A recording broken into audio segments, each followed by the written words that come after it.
क्या आपके साथ कभी ऐसा हुआ है कि आप जिंदगी के ऐसे मोड़ पर खड़े हों जहां आपके सबसे बड़े सपने आपकी आंखों के ठीक सामने टूटकर बिखर गए, जहां लगा हो कि सब खत्म हो गया और अब हार मानने के सिवा कोई और रास्ता नहीं बचा है, जहां रातें बस करवटें बदलते हुए निकल जाती हैं और दिन एक भारी बोझ जैसा लगता है। जब आप आईने में खुद को देखते हैं तो बस एक थका हुआ, हारा हुआ इंसान नजर आता है। दुनिया बेरंग लगने लगती है और भविष्य एक गहरे अंधेरे जैसा। अगर हाँ, तो यकीन मानिए यह संदेश आपके लिए ही है। यह कोई मामूली बातें नहीं बल्कि एक संवाद है आपके और उस दिव्य चेतना के बीच जो हर युग में हर टूटे हुए दिल को रास्ता दिखाती आई है। आज हम श्री कृष्ण के उस ज्ञान को सुनेंगे जो गहरी से गहरी निराशा को भी उम्मीद की एक रोशनी में बदल सकता है। चलिए इसे एक कहानी से समझते हैं। ये कहानी रोहन की है और हो सकता है इस कहानी में आपको कहीं ना कहीं अपनी भी एक झलक दिख जाए। रोहन एक आम से परिवार का लड़का था, लेकिन उसके सपने बहुत बड़े थे। उसने अपनी सारी जमा पूंजी, अपनी माँ के गहने और दोस्तों से उधार लेकर एक छोटा सा स्टार्टअप शुरू किया। ये स्टार्टअप उसका सपना था, उसकी पहचान थी, उसका सब कुछ था। इस सपने के लिए उसने दिन को दिन नहीं समझा और रात को रात नहीं। अपनी नींद, अपना सुकून, अपने रिश्ते, सब कुछ उस एक लक्ष्य के लिए दांव पर लगा दिया था। जब उसके दोस्त पार्टियां कर रहे होते तो वो अपने छोटे से ऑफिस में कोड लिख रहा होता।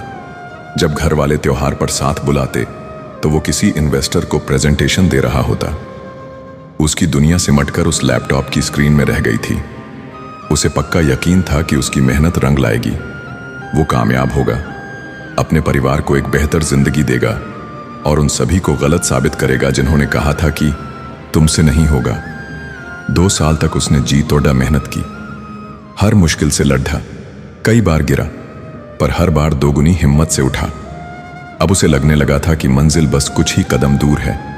उसका प्रोडक्ट बाजार में आने को तैयार था, लॉन्च की तारीख भी पक्की हो गई। उस रात रोहन सोया नहीं। वो तो बस अपने सपने को हकीकत में बदलते देखने का इंतजार कर रहा था। लेकिन फिर वो हुआ जिसकी उसने सपने में भी कल्पना नहीं की थी। एक बहुत बड़ी विदेशी कंपनी ने ठीक उसी समय उससे कहीं बड़े पैमाने पर वैसा ही प्रोडक्ट लॉन्च कर दिया। उनके पास बेहिसाब पैसा था, पावर थी और मार्केटिंग की एक फौज थी। रोहन का छोटा सा स्टार्टअप उस सुनामी के आगे टिक ही नहीं पाया।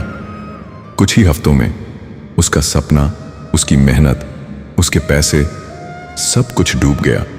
वो सड़ इश्क पर आ गया। उस पर लाखों का कर्ज था। जिन दोस्तों ने मदद की थी वो अब अपना पैसा वापस मांग रहे थे। परिवार की उम्मीदें टूट चुकी थीं।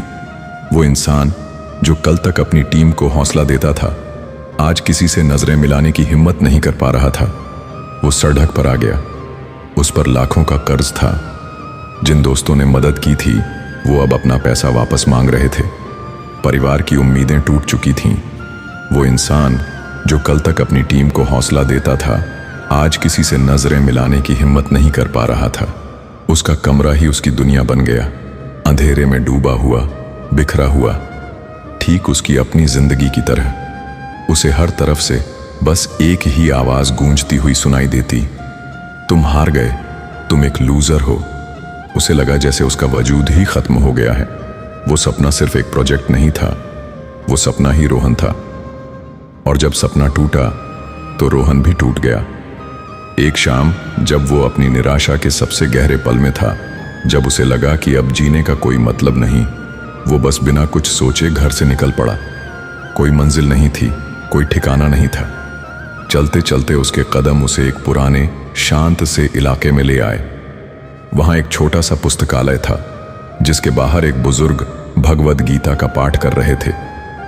रोहन को इन चीजों में कोई दिलचस्पी नहीं थी, लेकिन उस माहौल में ऐसा सुकून था कि उसके पैर वहीं थम गए। रोहन पास की एक बेंच पर बैठ गया। वो कुछ सुन नहीं रहा था, बस उस खालीपन को देख रहा था जो उसके अंदर और बाहर हर तरफ था। तभी हवा का एक तेज झोंका आया और गीता के कुछ पन्ने पलट गए। उस बुजुर्ग ने एक श्लोक पढ़ा और उनकी आवाज हवा में घुलती हुई रोहन के कानों तक पहुंची। कर्मण्येवाधिकारस्ते मां फलेषु कदाचन मां कर्मफल हेतुर्भुर्मा ते संगोस्त्व कर्मणि रोहन ने संस्कृत कभी नहीं पढ़ी थी, लेकिन उन शब्दों में एक अजीब सा खिंचाव था, एक ठहराव था। उस बुजुर्ग ने शायद रोहन के चेहरे की उलझन परख ली थी। उन्होंने किताब से नजरें उठाईं, मुस्कुराए और बहुत सरल भाषा में उसका मतलब समझाया। उन्होंने कहा, बेटा, कृष्ण अर्जुन से कहते हैं, तुम्हारा अधिकार सिर्फ अपना कर्म करने पर है, उसके फल पर कभी नहीं। इसलिए तुम न तो अपने कर्म के फल की इच्छा करो और न ही कर्म न करने के बारे में सोचो। ये सिर्फ एक वाक्य नहीं था, ये एक तीर था जो सीधा रोहन के दिल में लगा। वो जो अब तक अपने फल, अपनी नाकामी के बोझ के नीचे दबता जा रहा था, उसे पहली बार किसी ने कहा कि फल पर तो तुम्हारा अधिकार था ही नहीं। ये ख्याल इतना नया था, इतना हैरान करने वाला था कि उसने रोहन के मन पर जमी निराशा की चट्टान में पहली दरार डाल दी। उसकी आंखों में एक उम्मीद की चमक देखकर वो बुजुर्ग आगे बोले, बेटा, ये ग्रंथ सिर्फ धर्म की बात नहीं करता, ये जीने की कला सिखाता है। ये तब रास्ता दिखाता है जब लगता है कि सब कुछ खत्म हो गया है। रोहन के अंदर जो शिष्य सालों से सोया हुआ था, वो जाग गया। वो उठकर उन बुजुर्ग के पास गया और बैठ गया। उसने अपनी पूरी कहानी, अपना सारा दर्द, अपनी सारी तकलीफ उनके सामने रख दी। वो शख्स शांति से सुनते रहे और जब रोहन चुप हुआ तो उन्होंने गीता को फिर से खोला और कहा, चलो आज देखते हैं कि कुरुक्षेत्र के मैदान में जब अर्जुन तुम्हारी ही तरह टूट चुका था, तब उसके सारथी कृष्ण ने उससे क्या कहा था। उस शाम, उस शांत पुस्तकालय के बाहर रोहन की जिंदगी का एक नया अध्याय शुरू हो रहा था। उसे वो दिव्य संदेश मिलने वाला था जो उसकी निराशा को आशा में बदलने वाला था। उस बुजुर्ग ने गीता के पन्नों को पलटते हुए एक एक बात समझानी शुरू की। उनका हर शब्द मरहम की तरह रोहन के घावों पर लग रहा था। पहला संदेश, ध्यान कर्म पर, फल पर नहीं। रोहन, उन्होंने कहा, तुम्हारी सबसे बड़ी गलती ये नहीं थी कि तुम फेल हो गए। तुम्हारी सबसे बड़ी गलती ये थी कि तुमने अपनी पूरी पहचान, अपनी सारी खुशी अपने काम के नतीजे से जोड़ ली थी। तुमने सोचा, अगर मेरा स्टार्टअप सफल हुआ तो मैं सफल हूं, अगर ये फेल हुआ तो मैं फेल हूं। कृष्ण कहते हैं, यही सबसे बड़ा धोखा है। तुम्हारा अधिकार और तुम्हारा धर्म बस कर्म करना था, पूरी लगन और ईमानदारी से, और वो तुमने किया। तुमने जो 2 साल मेहनत की, जो सीखा, जो अनुभव हासिल किया, वही तुम्हारी असली कमाई है। नतीजा तो किस्मत, समय और न जाने कितनी चीजों पर निर्भर करता है जो हमारे हाथ में है ही नहीं। जब हम नतीजे की चिंता छोड़कर सिर्फ अपने काम में आनंद लेना सीख जाते हैं, तब हम आजाद हो जाते हैं। फिर असफलता हमें तो दाच नहीं सकती, क्योंकि हम खुद को अपने प्रयास से आंकते हैं, परिणाम से नहीं। यह सुनकर रोहन को पहली बार लगा कि उसने उन 2 सालों में कुछ गंवाया नहीं, बल्कि बहुत कुछ पाया था। वो तजुर्बा, वो सीख उससे कोई नहीं छीन सकता था। दूसरा संदेश, बदलाव ही दुनिया का नियम है। बुजुर्ग ने आगे समझाया, तुम अपनी इस नाकामी को ऐसे पकड़े डीएच कर बैठे हो जैसे यही तुम्हारी जिंदगी की आखिरी सच्चाई है।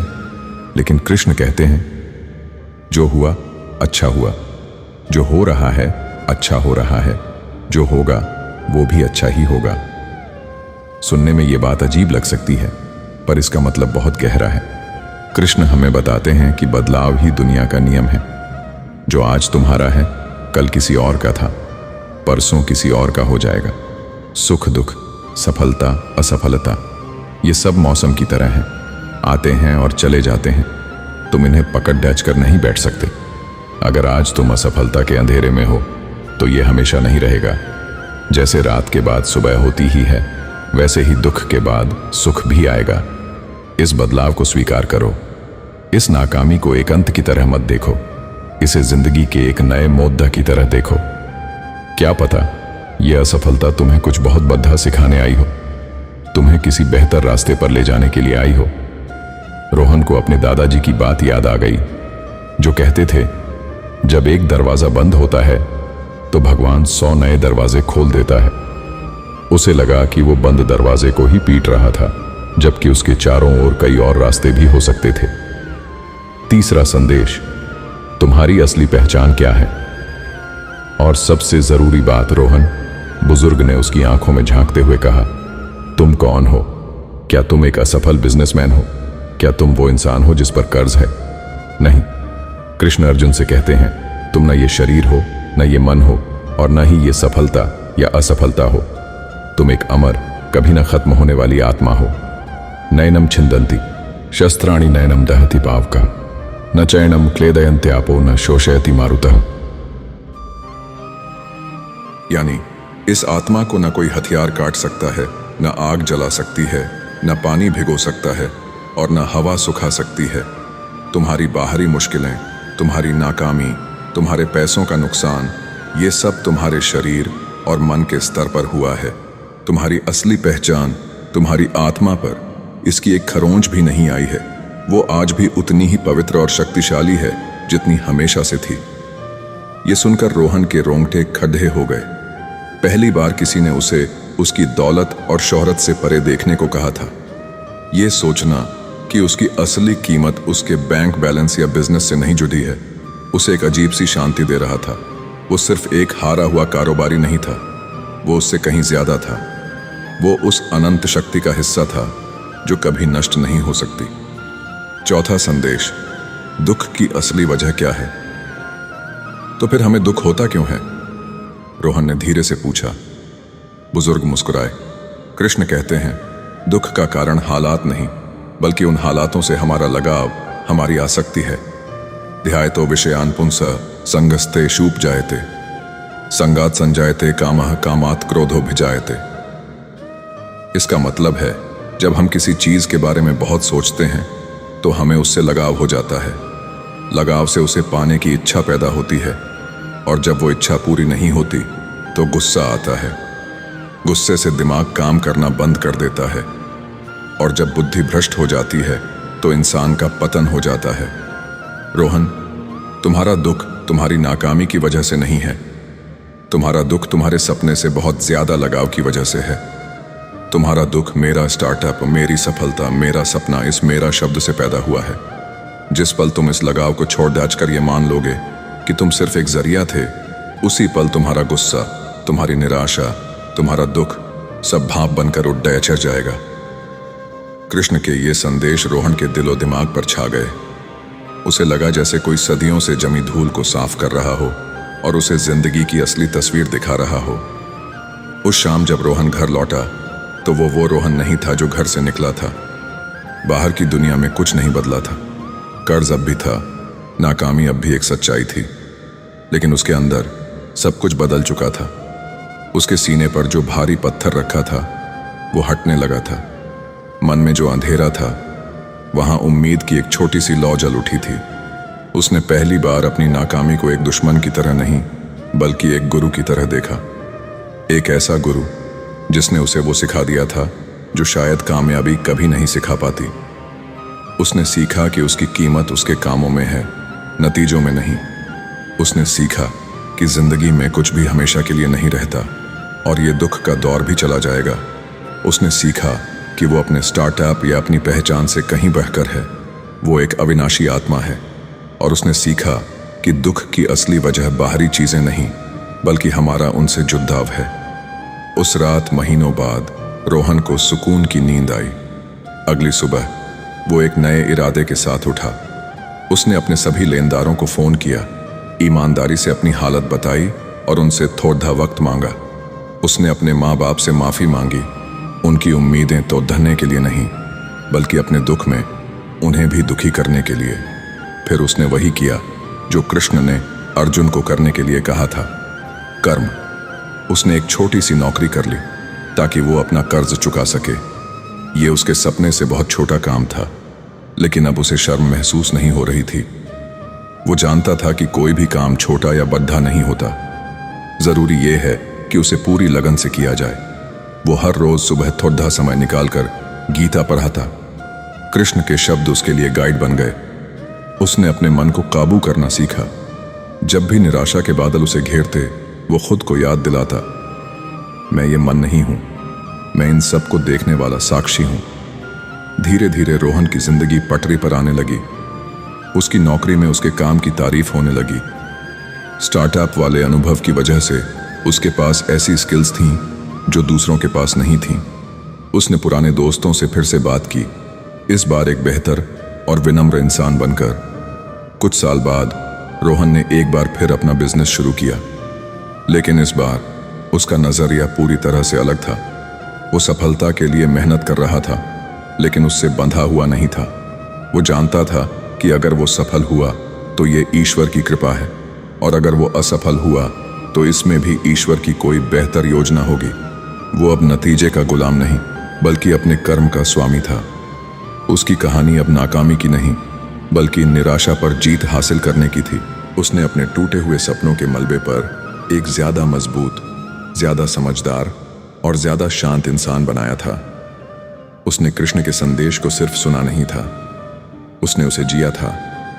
दोस्तों, ये सिर्फ रोहन की कहानी नहीं है, ये हम में से हर उस इंसान की कहानी है जो कभी न कभी जिंदगी के कुरुक्षेत्र में खड़िड्डा होता है, जहां हमारे सपने टूटते हैं, अपने ही लोग साथ छोड़ते हुए दिखते हैं और भविष्य अंधेरे में डूबा लगता है। हो सकता है आप एक स्टूडेंट हों जो अपने मनपसंद एग्जाम में फेल हो गए। हो सकता है आपने अभी अभी अपना कोई रिश्ता खोया हो सकता है आप एक कारोबारी हों जिसका सब कुछ दांव पर लगा है, या हो सकता है कि आप बस जिंदगी की रोज की मुश्किलों से थक गए हों और हार मानने का सोच रहे हों।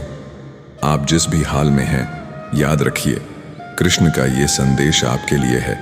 आपकी कीमत आपकी सफलता या असफलता तय नहीं करती। आपका मूल्य आपके कर्म में है, आपके इरादे में है। ये मुश्किल दौर हमेशा नहीं रहेगा, बदलाव दुनिया का नियम है। इस अंधेरी रात के बाद एक सुनहरी सुबह आपका इंतजार कर रही है। आप ये दुख, ये तकलीफ, ये निराशा नहीं है। आप एक दिव्य आत्मा हैं जिसे कोई भी मुश्किल मैला नहीं कर सकती। अपने दुखों से चिपके मत रहिए, उन्हें जाने दीजिए, अपने लगाव को छोड़ दिए और आप देखेंगे कि दुख में इतनी ताकत ही नहीं कि वो आपको छू सके। जब भी आप निराश महसूस करें, जब भी उम्मीद की डोर टूटने लगे, तो भगवत गीता के इन पन्नों को पलट लीजिएगा। श्री कृष्ण आज भी आपके सारथी बनने को तैयार हैं, ठीक वैसे ही जैसे वे अर्जुन के बने थे। वो आपको रास्ता दिखाएंगे, आपको हिम्मत देंगे और आपको आपके भीतर की उस ताकत से मिलाएंगे जिसे आप शायद भूल चुके हैं। ये अंत नहीं है दोस्तों, ये एक नई शुरुआत का मौका है। अपनी ही राख से फिर से खड़िए होने का मौका है। एक ज्यादा मजबूत, ज्यादा समझदार और ज्यादा शांत इंसान बनने का मौका है। अगर श्री कृष्ण के इस संदेश ने आपके दिल को छुआ है, अगर इसने आपकी निराशा में उम्मीद की एक भी किरण जगाई है, तो इस वीडियो को उन लोगों के साथ जरूर शेयर करें जिन्हें शायद इसकी सबसे ज्यादा जरूरत हो। हमारे चैनल को सब्सक्राइब करें ताकि हम साथ मिलकर इस आध्यात्मिक सफर पर आगे बढ़ सकें। और कमेंट्स में पूरे विश्वास के साथ लिखिए, जय श्री कृष्ण, ताकि ये सिर्फ एक नारा न रहे, बल्कि हमारी जिंदगी का विश्वास बन जाए। याद रखिए, आप अकेले नहीं हैं। वो दिव्य सारथी हमेशा आपके साथ है। आपको बस उसे दिल से पुकारना है। जय श्री कृष्ण।